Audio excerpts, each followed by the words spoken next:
Olá, pessoal. Hoje nós daremos início a mais uma palestra. O tema de hoje é finanças domésticas. O nosso projeto Trilha Digital está finalizando essa primeira etapa, primeiro ciclo de palestras. Nós tivemos algumas palestras no mês de setembro e também agora no mês de outubro. E já estamos preparando novos temas onde nós vamos abordar assuntos relativos à atualidade para que essa capacitação profissional ela possa chegar cada vez mais às pessoas que mais precisam. O tema de hoje, então, como eu disse, são as finanças domésticas e nós vamos abordar aqui alguns temas. Eu queria já iniciar com vocês, também pedindo que aqueles que puderem separar uma folha de papel, um lápis para anotar alguns conceitos importantes que nós vamos abordar no dia de hoje. E também, quem sabe, até no final, se houver tempo, a gente vai fazer uma pequena dinâmica, um pequeno exercício para que a gente possa consolidar esses conhecimentos que a gente vai tratar no dia de hoje. Vamos iniciar aqui, então, o nosso processo.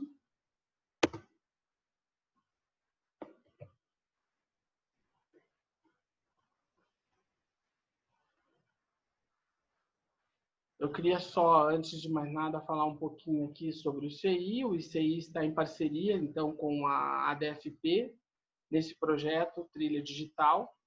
E nós somos uma organização social sem fins lucrativos e os nossos eventuais resultados econômicos, a gente reinveste, né, em qualificação profissional, pesquisas e ações de responsabilidade social. O ICI tem mais de 20 anos aí de estrada, né, trabalhando junto com a cidade de Curitiba para o desenvolvimento da tecnologia da informação e comunicação para a gestão pública.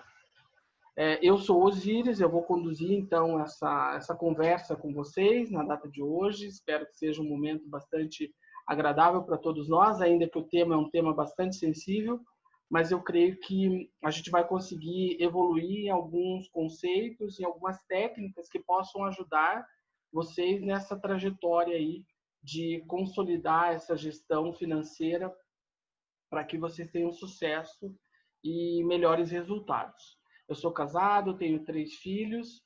Atualmente eu sou gestor de responsabilidade social no ICI e também gerente de serviços.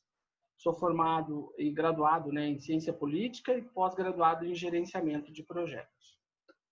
Eu deixo aqui também o meu LinkedIn para vocês, porque é até uma questão que eu queria comentar. A gente está publicando um artigo na Central Press. A Central Press vai fazer a publicação de um artigo que eu escrevi sobre esse tema, e eu peço também que vocês anotem, então, esse endereço do meu LinkedIn, que provavelmente a gente publique bem recentemente aí esse artigo também falando um pouco sobre finanças domésticas. E o objetivo nosso hoje é fazer não um treinamento, mas fazer uma conversa, como eu disse com vocês, uma conversa um pouco diferenciada, né, para que a gente consiga refletir sobre essa questão da gestão financeira, até porque no Brasil a gente não tem muito essa cultura de educação financeira.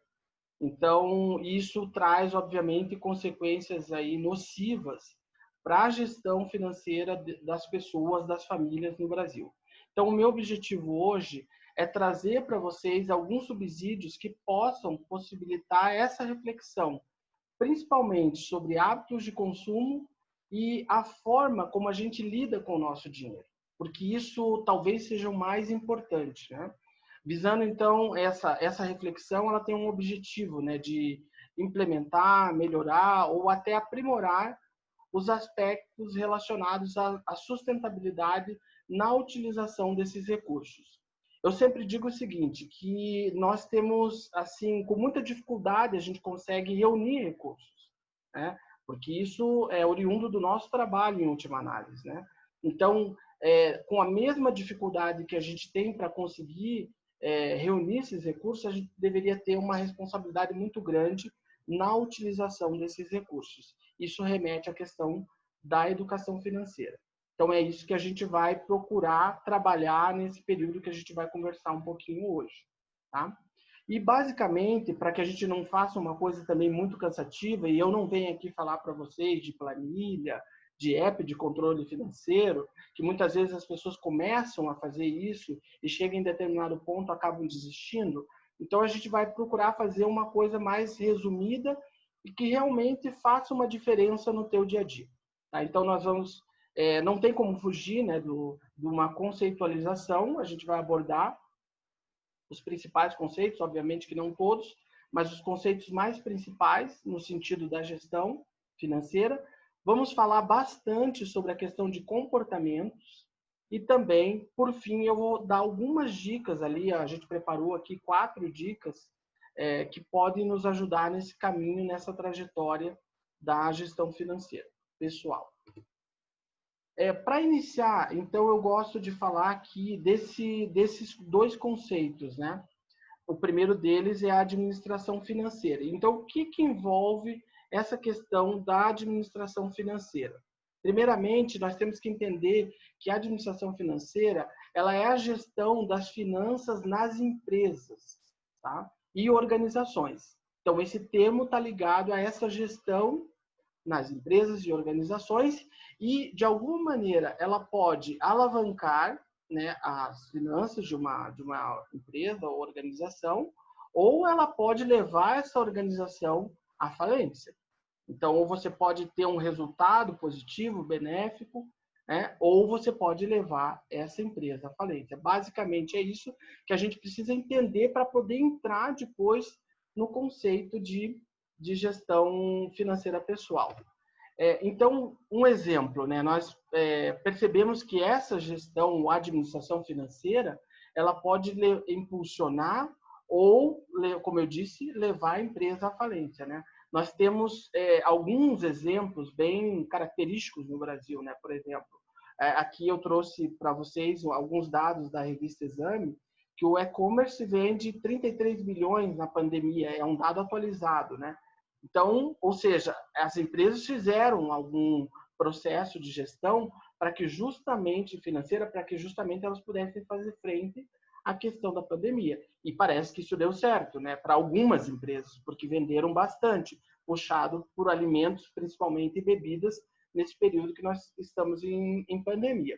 E aqui você vê ali um recorte também que o faturamento das vendas online, que elas cresceram muito, né, nesse período, todos nós temos observado isso na mídia, né? No segundo trimestre de 2020, foi de 33 bilhões de reais.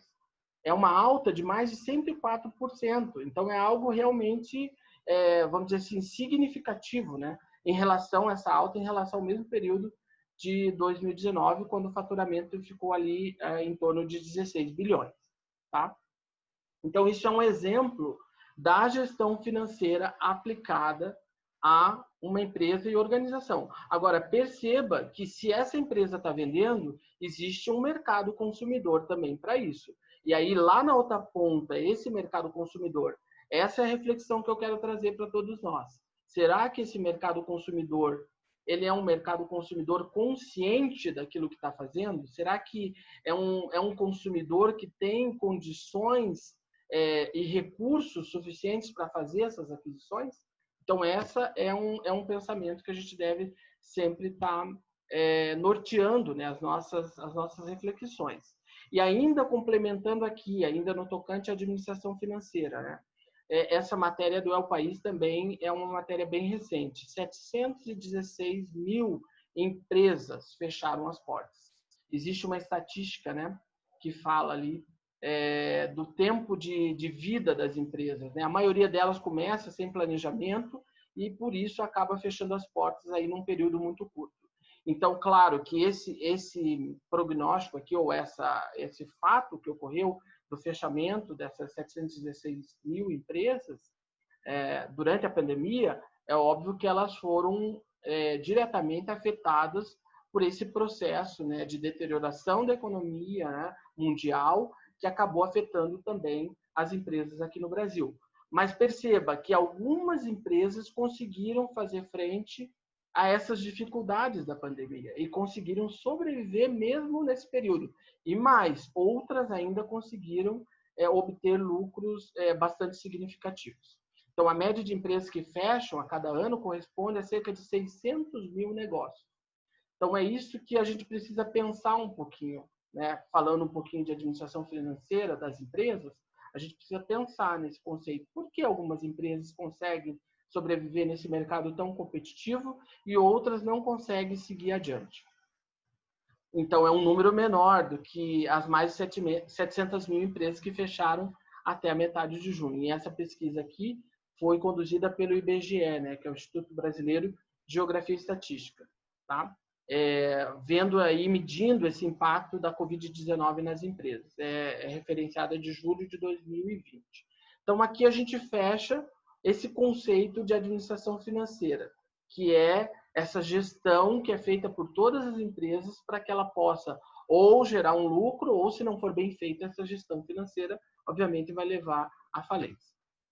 Agora, um outro conceito que vai aproximar mais a gente da nossa conversa aqui hoje, né, que seria o conceito de finanças pessoais. Quando eu estou falando de finanças pessoais, o que é que eu preciso levar em conta? O que é que eu preciso levar em consideração?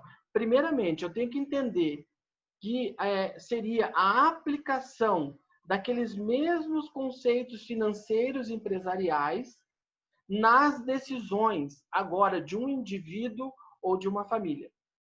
Então, se lá eu poderia alavancar a minha empresa ou até mesmo acontecer a falência da empresa, se eu aplicar bem esses conceitos financeiros de gestão, aqui nas finanças pessoais eu vou pegar aquela metodologia das empresas e vou aplicar esses conceitos, certo? Então, na minha família ou como um indivíduo, porque muitas vezes a pessoa mora sozinha, enfim, ela tem vamos dizer assim, uma independência e ela precisa fazer também essa administração, né, ou aplicação desses conceitos financeiros e empresariais nas decisões. Então, tem palavras-chave aqui, e isso é importante que vocês anotem, né? Aplicação dos conceitos empresariais nas decisões de um indivíduo ou de uma família, tá? Então, se lá aquela empresa tem um lucro recorde, ela está vendendo para um consumidor. E esse consumidor quem é? Agora é o outro lado que a gente vai analisar.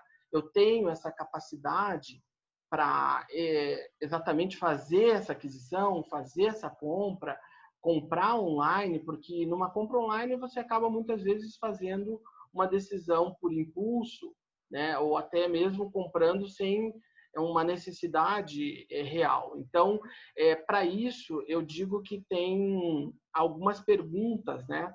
Algumas perguntas que são perguntas que podem nos levar, né, a uma reflexão da necessidade dessa aquisição, né? E normalmente ligada ao presente e ao futuro, né? Porque a gente sempre vai encontrar esse dilema, né? Isso agora ou aquilo depois, né? Então, muitas vezes eu preciso me deparar com essas perguntas importantes, né? Desfrutar esse momento que eu estou vivendo agora ou cuidar do amanhã, cuidar do meu futuro, né? Ou ser mais ousado, né, do ponto de vista econômico, financeiro, ou eu vou me guardar e vou ser um pouco mais conservador. Então, essas perguntas vocês já podem anotar aí e depois, num outro momento, você pode refletir sobre essas perguntas, porque, em última análise, essas perguntas é que vão determinar a forma como você se comporta, a forma como você encara essa gestão dos recursos que você recebe com tanto sacrifício no final do mês. Seja você um empregado, seja você formal, né, de uma empresa, CLTista, ou um funcionário público do governo, não interessa, ou se você é um empreendedor, de qualquer maneira você tem um recurso lá no final do mês, ou às vezes antes, né? Como que eu ajo, como que eu lido com a administração desse recurso?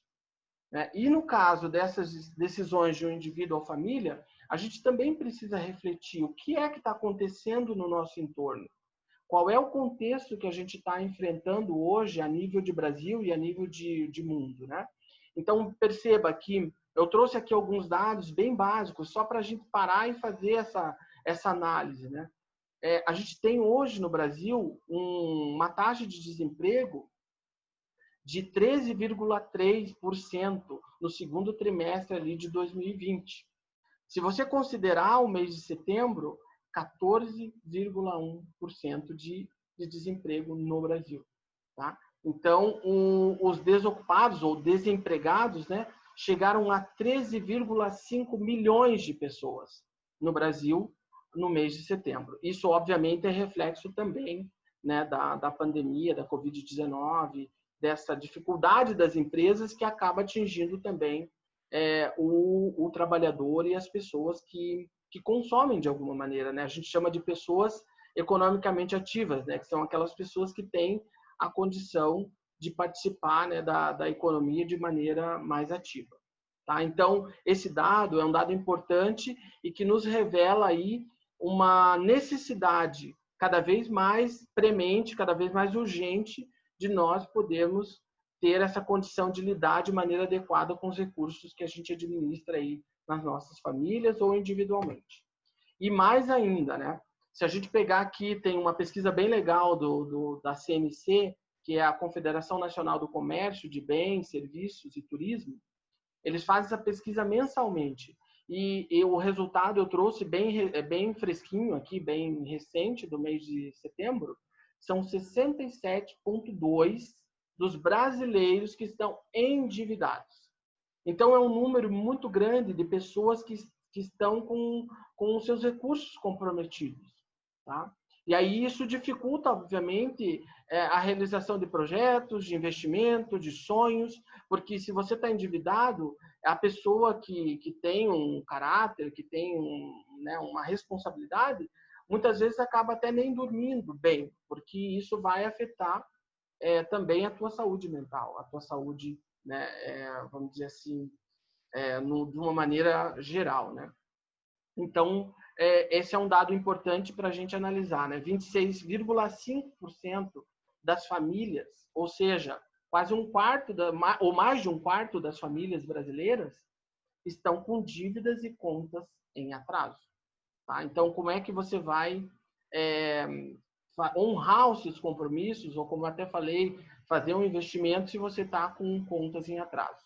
E 79% das dívidas são relacionadas ao cartão de crédito. Eu até indico que vocês anotem esse endereço aqui da Confederação Nacional do Comércio e vão atrás dessa pesquisa, ou se quiserem entrar no meu LinkedIn lá, me mandam uma mensagem que aí eu dou as dicas lá com relação à pesquisa completa, né? Porque ela traz muitas outras informações, né, bem interessantes para que a gente possa refletir um pouco sobre a nossa conduta, né, com relação ao dinheiro, né, ao dinheiro que a gente administra e que a gente recebe para poder fazer frente também às nossas necessidades.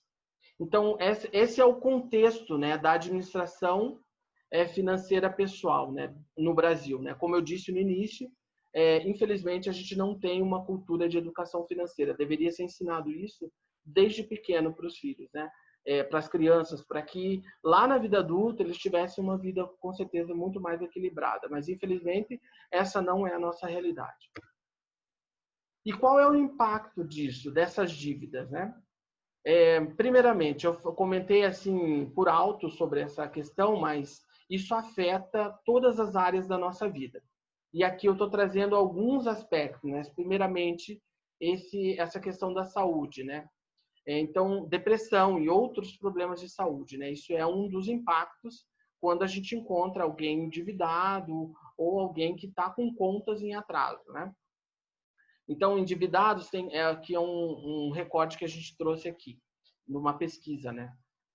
Do Guide to Financial, de 2019. Então, endividados têm 4 vezes mais chances de ter depressão e 8 vezes mais de não dormir bem. Então, vai afetar, de alguma forma, essa questão da saúde mental.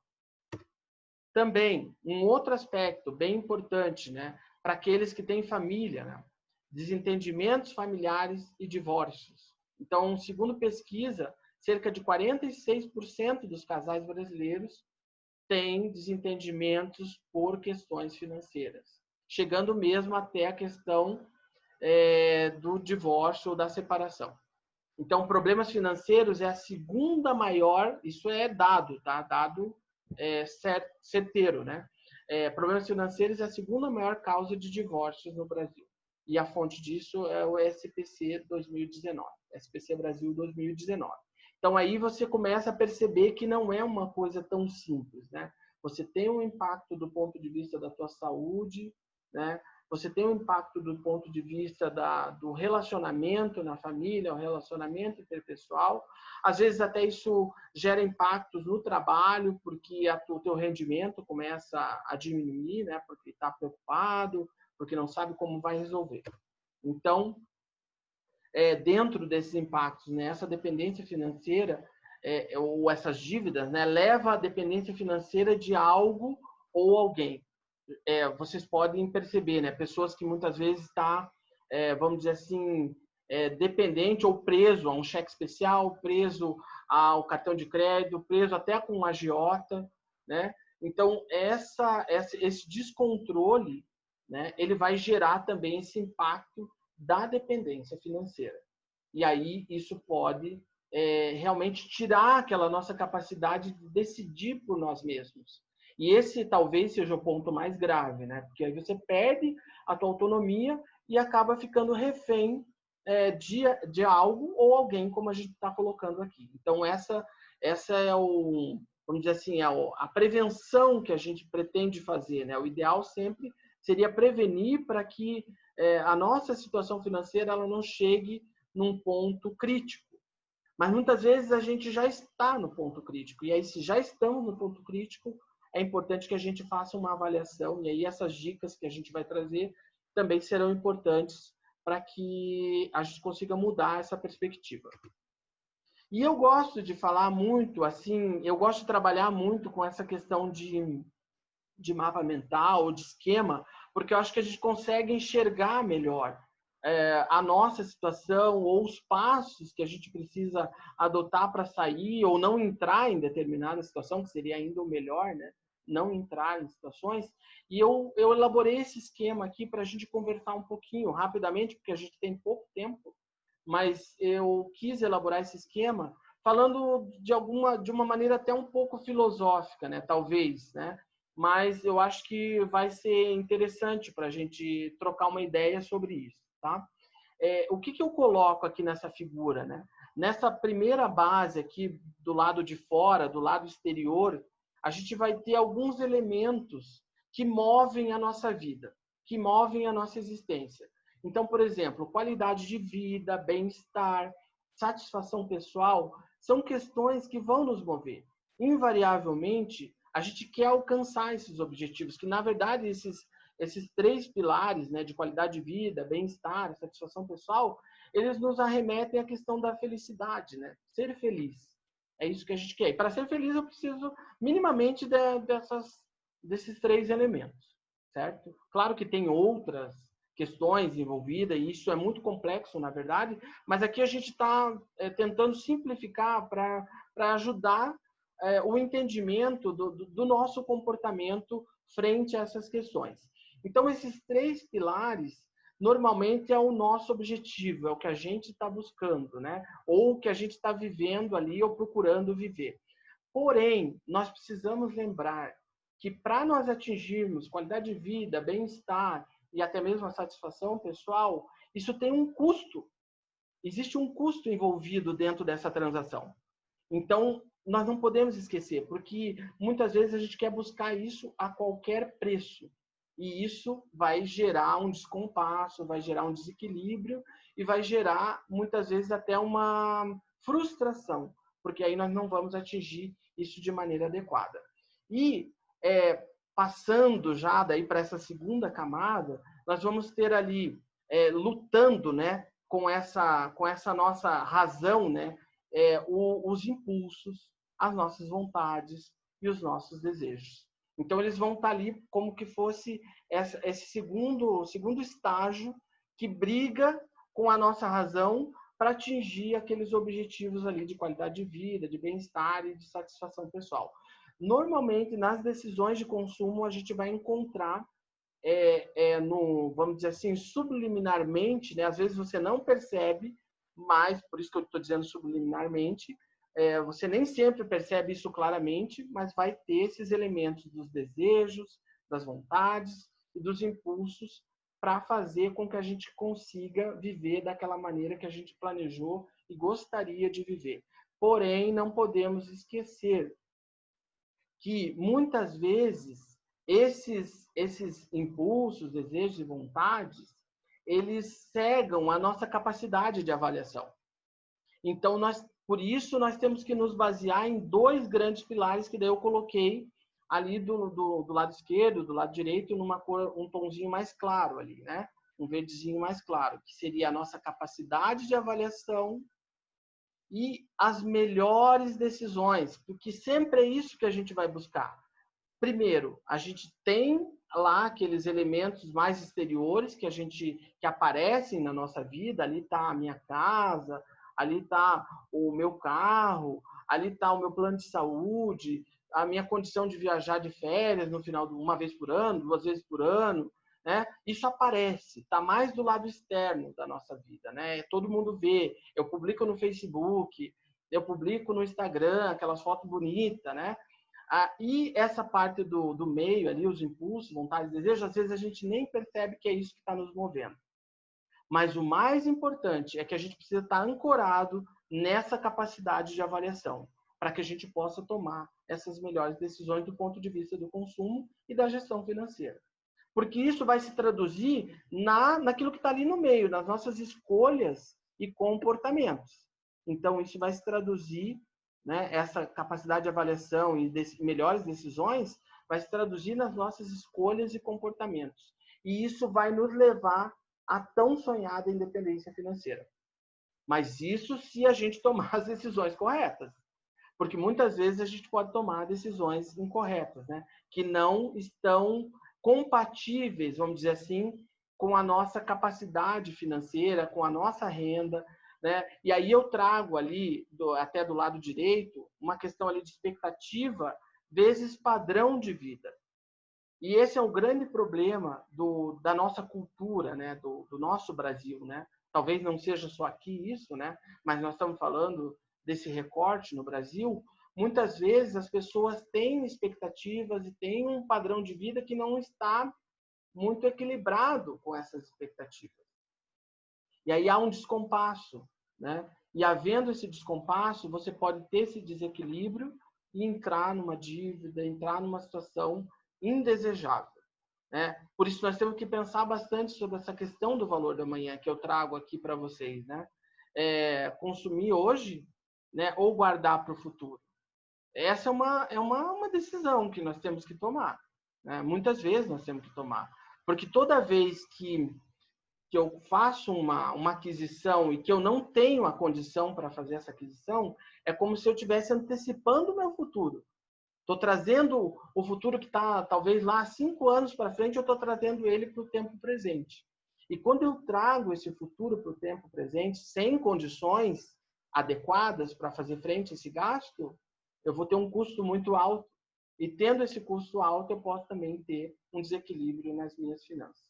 Tá? E aí eu né, aconselho aqui que a gente faça esse mindset, né, para a trajetória financeira, né, essa mudança da nossa mente, né, para que a gente possa entender que tudo tem um custo de juros embutido, né, dentro da questão das aquisições, do gasto. Isso, quando eu estou trazendo algo do futuro para o presente, eu estou realmente pagando um preço bastante alto.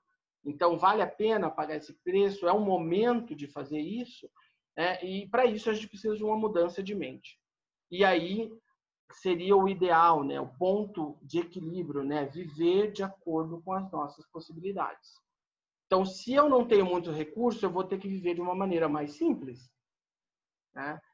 Talvez eu já tive muitos recursos, né, um dia na minha vida, e hoje eu estou em descendência, né? Estou numa queda ali, nessa capacidade de recursos. Talvez eu tenha que ter até uma certa, eu diria até humildade, para eu viver de acordo com um padrão mais simples do que aquele que eu vivia antes, para que agora eu possa compatibilizar essa minha renda, que é um pouco diferente do que era, com o que eu tenho no momento presente. Então, isso é uma decisão importante e essa questão do comportamento, ela vai permear toda a nossa trajetória. E eu digo sempre isso, não adianta. Muitas vezes você vai fazer planilha, você vai fazer controle de gastos, mas se o teu comportamento não mudou, isso não vai resolver. Vai resolver por um tempo, mas não vai resolver de maneira efetiva. Então, essa questão do comportamento, por isso que eu gosto de parar aqui, fazer essa reflexão, porque essa questão ela é essencial, ela é fundamental para que a gente possa seguir adiante nesse processo de autonomia e de independência financeira. E aí, falando ainda do hábito de consumo, né, dos brasileiros, a gente tem ali o negociador, né? É uma pesquisa isso que foi feita, né? É uma consultoria que a Nielsen que fez dos estudos dos estilos de vida em 2019. Foram entrevistadas mais de 21, ou melhor, 21 mil pessoas. Então, eles fizeram essa investigação para ver qual é o perfil do consumidor brasileiro. Agora, eu pergunto para vocês, será que essa investigação foi feita por um acaso? Não. As empresas elas estão interessadas em conhecer o perfil daquelas pessoas que se relacionam com elas, justamente para que elas possam ampliar o seu volume de vendas, né? Então, elas descobriram que 55% dos entrevistados vão direto à loja, tá? Para fazer suas compras. 64% tem smartphone, ou seja, mobile, está na palma da mão, né? A visualização dos produtos, às vezes até a compra, né? 57% reduziu o consumo de gordura, né? É aquele consumidor da saudável, né? Da geração saúde ali. 64% escolhe marcas pelo baixo preço, tá? E 42,4% mudaram hábitos para preservar o meio ambiente. Mas por que essas empresas fizeram essa pesquisa de hábitos de consumo dos brasileiros? Porque elas estão interessadas nesse mercado consumidor, né? E muitas vezes, quando você conhece bem o teu mercado consumidor, você pode atacar essas fragilidades e, de alguma maneira, incentivar essa questão do consumo, né? Sabendo que a nossa cultura, nós temos ainda muito essa questão do tabu, né, com relação ao dinheiro. Então, não se fala do assunto, né? Não se fala do assunto, porque se você falar que você tem bastante dinheiro, alguém pode te pedir emprestado. E se eu falar que eu estou devendo, vão achar que eu sou um desequilibrado. Então, é melhor eu não falar sobre o assunto. E aí a gente acaba tendo esse descompasso, porque se a gente não fala de educação financeira, a tendência é que a coisa cada vez mais piore, né? E a gente perde essa capacidade de avaliar, que a gente falou lá atrás, e aí as empresas que estão, o mercado que está vendendo, que quer ter cada vez mais consumidores, ele vai explorar justamente essa questão, essa fragilidade. E, de certa forma, também existe aqui, com relação ainda ao comportamento e cultura, a questão do controle emocional familiar, né? A gente já falou um pouquinho sobre isso, que é um dos impactos que pode trazer na família, tá? Mas a gente pode, de alguma maneira, trazer essa discussão para dentro da unidade familiar. Porque aí você vai conseguir falar abertamente sobre esses aspectos e, com certeza, você vai conseguir organizar melhor, né, essas finanças e ter um engajamento, inclusive, né, das pessoas que fazem parte ali da unidade familiar. Então, transparência e abertura para o diálogo são essenciais, porque eu costumo dizer sempre que não existe fundo do poço, né? Sempre tem um pouquinho mais fundo para descer, tá? E da mesma forma, você pode submergir. Então, muitas vezes a pessoa fala, estou no fundo do poço, para mim não tem mais remédio. Não, não caia nessa, porque sempre há a possibilidade de a gente mudar o panorama daquilo que a gente está vivendo. Sempre quando eu faço aconselhamento ou coach financeiro, o que eu digo? Olha, as decisões que você já tomou, você vai ter que arcar com elas. Você vai ter que arcar com essas decisões e até com as consequências delas. Agora, daqui para frente, a gente pode tomar decisões diferentes. Pode tomar decisões melhores. Então, eu posso parar de gastar, eu posso gastar só naquilo que é essencial. O que eu já gastei não tem muito o que fazer. É fazer um plano e honrar. né? Ainda que isso seja uma questão de longo prazo. Agora, daqui para frente, a gente pode organizar sim. E aí já entra depois nas dicas que a gente vai conversar um pouco mais à frente. Mas essa questão da cultura, ela é bem importante e ela é central nesse contexto. E aí as dicas, então nós vamos começar aqui, né, falando da primeira dica, né? Muita gente acaba não trazendo essa realidade e foca muito nessa questão das planilhas, dos apps de controle financeiro. Eu digo sempre que isso é importante, porque você tem que conhecer, né, a sua dívida ou aonde você gasta. Isso realmente é elementar. Porém, eu colocaria primeiro, né, em primeiro lugar, você precisa ter um objetivo. Então, você precisa ter um sonho, você precisa ter um propósito. Né? E esse sonho, esse propósito, ele precisa estar alinhado com o seu planejamento. Né? Porque se você não tiver um sonho, para que é que você vai, por exemplo, fazer uma economia, fazer uma reserva? Né? Então, esse sonho, esse propósito, esses objetivos estão ligados às nossas motivações. Então, normalmente, essas metas que a gente coloca, né, metas financeiras, metas de resolver, às vezes, uma dívida que você tem, ela acaba funcionando como uma alavanca que vai te impulsionar até o teu objetivo. Né? Então, se você tem um propósito, um sonho, um objetivo, você vai desdobrar isso em metas e isso vai, de alguma maneira, te ajudar para que você consiga atingir de maneira mais rápida o objetivo que você traçou. E aí eu lembro sempre, né, eu trouxe aqui para a gente refletir, né, essa frase do livro Alice no País das Maravilhas, né? Para quem já leu o livro, ou para quem não leu, leia, é bem interessante. O gato pergunta para Alice, né, para onde ela quer ir, né? E aí ela diz, não sei, né? Tanto faz. E aí o gato responde para ela, se você não sabe onde quer ir, qualquer caminho serve. Então, isso significa que você pode chegar num lugar indesejável. Então, essa questão do sonho, do propósito, dos objetivos, das metas, eu penso que deveria vir em primeiro lugar, porque justamente vai nos ajudar a dar sequência nos outros passos. Aqui, a segunda dica, né, que a gente traz para vocês, né, é fazer um diagnóstico da situação atual. Tá? Então, isso sim é de suma importância, porque se você não tiver um diagnóstico, vamos dizer assim, um raio-x da situação que você se encontra, muito dificilmente você vai conseguir traçar planos e objetivos para sair da situação ou para melhorar até a situação. Porque muita gente, às vezes, está vamos dizer assim, com seu saldo positivo, vamos tratar dessa maneira, né? De uma maneira mais simples falando, né? No final do mês sobra um pouco de dinheiro e tal, mas eu não tenho noção de para onde está indo esse meu dinheiro, né? Então, mesmo que eu não esteja endividado, é importante que esse diagnóstico seja realizado. E aqui sim, aqui pode entrar a questão das planilhas, né? Eu entender qual é o tamanho do meu patrimônio, por exemplo, que é uma coisa bem legal de você ver, né? Tem técnicas, né? E tem materiais na internet que você pode pesquisar. Por exemplo, eu tenho 50 anos, né? Com 50 anos, qual é o patrimônio que eu deveria ter? Né? E qual é o patrimônio que eu tenho?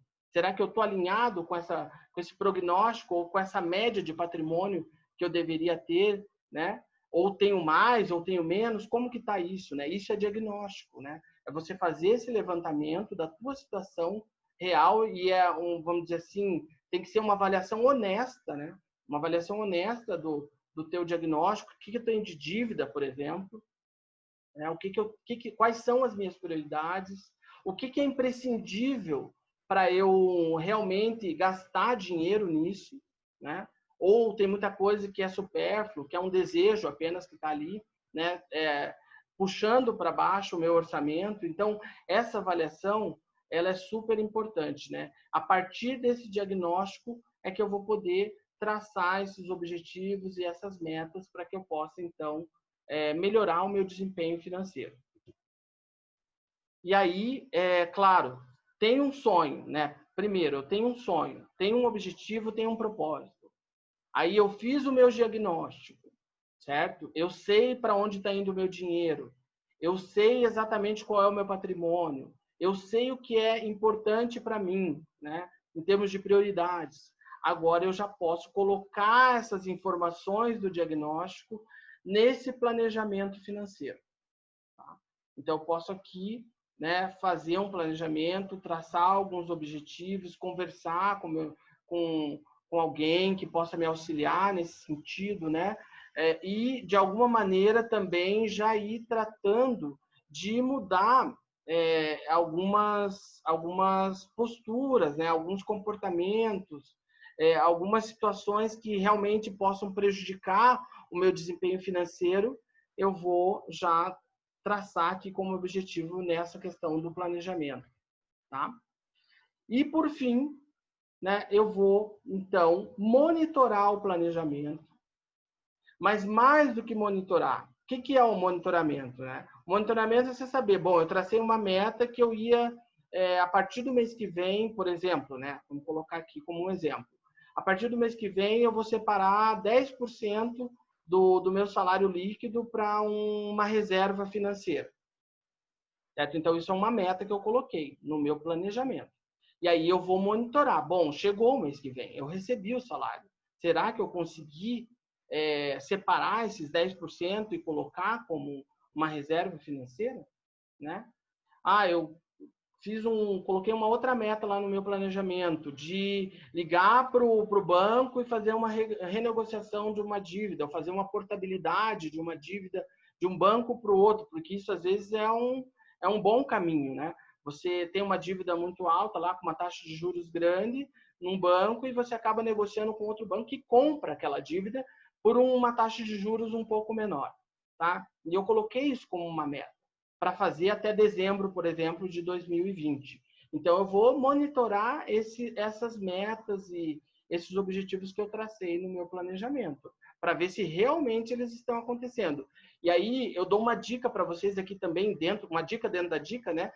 Que é prestar conta para alguém. Dizer, olha, eu coloquei, pega uma pessoa de confiança tua, alguém que realmente você tem em estima, diga, olha, fiz aqui um planejamento, eu tenho essas metas e eu queria que você me ajudasse, eu já consegui evoluir nisso. Aí chega no outro mês e você diz, olha, está acontecendo isso, isso e isso, eu consegui realmente atingir aquilo que eu tinha falado, isso aqui eu não consegui, mas foi por isso, por isso, por isso. De repente você pode me dar uma ajuda aqui, uma ideia de como eu posso melhorar essa performance. Então, ter alguém que você possa confiar e que divida essa questão do acompanhamento e do monitoramento é muito interessante, pode te ajudar bastante. E eu até digo assim, às vezes é importante considerar aqui um apoio, um auxílio profissional, talvez um coach financeiro, um consultor que possa te ajudar para você, de alguma maneira, resolver essa questão financeira também. Mas mais do que monitorar, qual é a dica que eu sempre dou? Comemorar as pequenas conquistas. Então, conseguimos quitar uma dívida grande lá que a gente tinha, como família, por exemplo. Comemore isso. Mas não vá também sair gastando todo o dinheiro nessa comemoração, porque daí não vale. Aí você vai acabar gerando uma outra dívida, né? Não pode. Mas você pode fazer uma comemoração, sei lá, faz uma coisa simples em casa, faz um lanche, enfim. É muito interessante você também se permitir isso, né? Essa comemoração desses avanços que vão acontecendo ao longo desse monitoramento e dessa execução do teu plano financeiro, certo? E aí, já encaminhando aqui para o final do nosso treinamento, o que eu queria trazer para vocês, né? Primeiramente, que essa questão do autoconhecimento, ela é muito importante, né? Ela será uma ferramenta importante nessa viagem da independência financeira. E para você chegar ao autoconhecimento, você vai precisar fazer aquele exercício que a gente comentou, né, daquele ciclo lá, que a gente comentou no início, da qualidade de vida, da satisfação pessoal, né? Então, você vai precisar dos impulsos, desejos, você vai precisar fazer esse exercício e entender de que maneira o meu comportamento está afetando nas minhas decisões, né? E no meu desempenho financeiro. Então, esse autoconhecimento, talvez ele seja mais importante até do que esses controles todos e desse planejamento. Claro que cada coisa tem o seu valor e tem o seu papel. Mas se eu tivesse que colocar num grau de hierarquia, eu diria que o autoconhecimento vem primeiro, né? E não existe situação financeira que a gente não consiga ajustar, que a gente não consiga arrumar, né? Muitas vezes a gente entra em desequilíbrios, às vezes por uma questão de saúde, até então não tem como fazer julgamento dessas situações. Às vezes por ingenuidade, por uma questão de saúde, por uma emergência que aconteceu. Então, isso são situações que todos nós estamos suscetíveis, que pode ocorrer com qualquer um.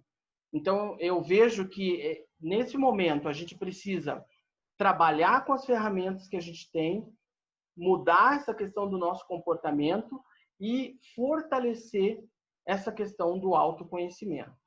Descobrindo os nossos erros, né? Principalmente, porque a gente sempre pode falhar, né, nas nossas decisões. Então, vamos investigar, vamos ver onde foi que a gente errou e tomar uma atitude com relação a isso, né? Eu gosto muito de ler, né? Então, eu trago aqui também uma reflexão das Crônicas de Nárnia, né? Tem um trecho, né, da Cadeira de Prata, que é um dos livros, né, da crônica, que o personagem fala assim, até o contexto ali, são dois personagens, né, um menino e uma menina, e o menino caiu num precipício, né? E a menina tá junto com ele. Então ela começa a chorar desesperadamente, porque ela viu ele caindo no precipício e sumindo no precipício. Aí ela fala assim, chorar ajuda por um tempo, mas depois é preciso parar de chorar e tomar uma decisão. Tá? Então, não adianta, não vai adiantar a gente entrar no ciclo de vítima e ficar reclamando da situação, ou até mesmo se desesperar, né, com as situações que muitas vezes se abatem sobre nós. Isso não vai resolver. Você vai ter dois problemas, né? Você vai ter o problema de que você está instável emocionalmente falando e ainda ter o problema financeiro também para resolver. Então, é importante que a gente seja bem assertivo nesses momentos de crise financeira, tá? Que a gente realmente se paute pelas atitudes, porque é elas que têm esse poder de mudar a nossa realidade e de nos trazer essa questão da independência financeira. Tá? Com relação, finalizando então aqui já o nosso treinamento, eu queria propor uma atividade para vocês. É uma atividade bem simples, que na verdade assim, ela vai fazer a gente refletir um pouquinho sobre a questão da nossa cultura, né? Da onde que a gente traz esse DNA, né? Às vezes de perdulário, de gastador, de pessoa que não tem muita educação financeira. Tá? Então, essa atividade é uma atividade simples, vocês podem fazer agora ou podem fazer em outro momento, com mais calma, mas é importante que daí você anote os preceitos aqui da atividade. Na verdade, essa palestra ela vai ficar gravada, então você pode voltar aqui, você pode consultar novamente, né? Entender melhor alguma questão que você, de repente, passou por alto. Mas a atividade é bem simples. Basicamente é o seguinte, você vai pegar uma folha em branco, tá? E você vai ter ali, digamos assim, 3 fases, né? Você vai tentar fazer uma investigação dos seus pais, né? Que o pai e mãe, vamos dizer assim, né? Dos seus progenitores, né? Como que era, né? A conduta, vamos pegar primeiro o pai ali. Como que era a conduta do meu pai ou como que era a forma que ele se relacionava com o dinheiro quando eu era criança? Como é que era isso, né? Então vamos refletir um pouco sobre isso. E aí na folha você coloca lá, anota o nome do teu pai e coloca lá, né, pai, e vai colocar alguns adjetivos. Por exemplo, eu lembro que o meu pai era uma pessoa que gastava muito dinheiro. Dinheiro para ele era para gastar, né? Então ele não era uma pessoa que fazia economia, não era uma pessoa que pensava no futuro, poupança, nada disso. Todo o dinheiro que ele pegava na mão era para aproveitar o momento, tá? Então, aí eu coloco um adjetivo lá para o meu pai. esse, um, dois, três adjetivos, ou ele era sovina, ou ele era, vamos dizer assim, uma pessoa generosa com o dinheiro, sempre pensando na questão da relação dele com o dinheiro. Então, você vai anotar essas características do seu pai com relação a essa questão do manuseio de lidar com o dinheiro. Aí deixa isso separadinho. Aí você vai pegar lá, coloca o nome da sua mãe, coloca aqui a mãe, né? E aí você vai, da mesma forma, fazer o mesmo exercício. E a minha mãe, como é que era? Né? Eu lembro que a minha mãe, ela já era um pouco mais comedida, né? Ela já pensava, bom, no final do mês tem que pagar o aluguel, né? Tem que comprar algum caderno para as crianças, tal. Então ela já tinha um equilíbrio um pouco maior. Ela pensava um pouco mais, vamos dizer assim, não só ali no imediato, mas um pouco mais para frente. Aí você coloca os adjetivos, né? As características da tua mãe, que você lembra, obviamente, né? Com relação ao trato com o dinheiro, certo? Então aqui você já fez essas duas etapas. Agora daí é a hora da verdade. Você vai anotar o teu nome, né? E vai levantar as tuas características, né? De que maneira eu costumo lidar com o dinheiro hoje, né? Então você vai anotar também esses elementos, esses adjetivos com relação a você mesmo, certo? Aí, feito isso, o que nós podemos tirar aqui de, vamos dizer assim, de reflexão, ou de moral da história? De que maneira essa conduta dos meus pais influenciou ou não a minha conduta hoje? Né? Qual foi o impacto que essa maneira de lidar com o dinheiro dos meus pais influenciou na minha vida, certo? E aí também, essa é a primeira reflexão. A segunda reflexão, isso é bom ou é ruim, né? No caso do meu pai, eu acho que não foi muito bom para mim, né, essa influência. Não foi muito legal. Mas, por outro lado, talvez traga um equilíbrio, aí se eu conseguir chegar num ponto de equilíbrio entre essa conduta do meu pai e da minha mãe, talvez seja interessante. Então, é essa reflexão, né? Primeiramente, de que maneira que influenciou, em segundo momento, se isso é bom ou se é ruim, se eu preciso fazer algum ajuste hoje na maneira como eu estou lidando com o meu dinheiro.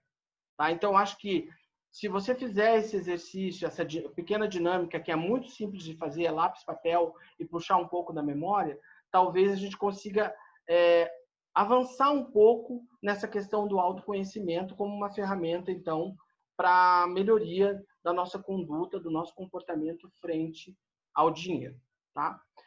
Finalizando, então, já eu queria agradecer muito, né, a participação de todos vocês no nosso treinamento, o tempo que vocês destinaram. Espero que essas informações, essas dicas possam fazer diferença de maneira prática na vida de cada um de vocês. E também peço que vocês compartilhem essas informações, essa palestra, com aquelas pessoas que vocês têm em consideração ou com aquelas pessoas que vocês acham que podem realmente estar necessitando disso.